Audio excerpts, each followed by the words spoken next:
அவங்களுக்கு வந்து பவரை கொடுத்தீங்கன்னா, இது வந்து மங்கி கையில் வந்து லோடட் கன் கொடுத்த மாதிரி, அது எந்த பக்கம் யாரை பார்த்து சுடுன்னே தெரியாது. அதுதான் இன்றைக்கி நடந்துட்டு இருக்குது. புதுசாக தொழில் ஆரம்பிக்கிறேன்னு, அதாவது வந்து ஒரு மரத்து மேலே 3 குரங்கு இருந்து தான்.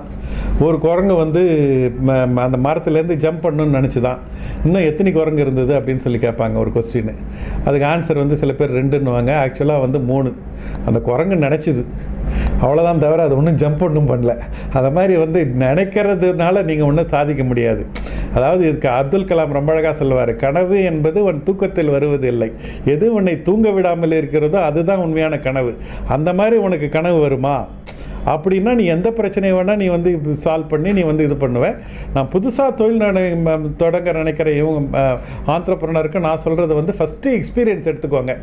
எக்ஸ்பீரியன்ஸ் இல்லாமல் வந்து நீங்கள் வந்து தொழில் தொடங்கிடாதீங்க. ஏன்னா ரொம்ப நாள் கழித்து சொசைட்டி வந்து முதல்ல வந்து எங்கள் காலத்தில் வந்து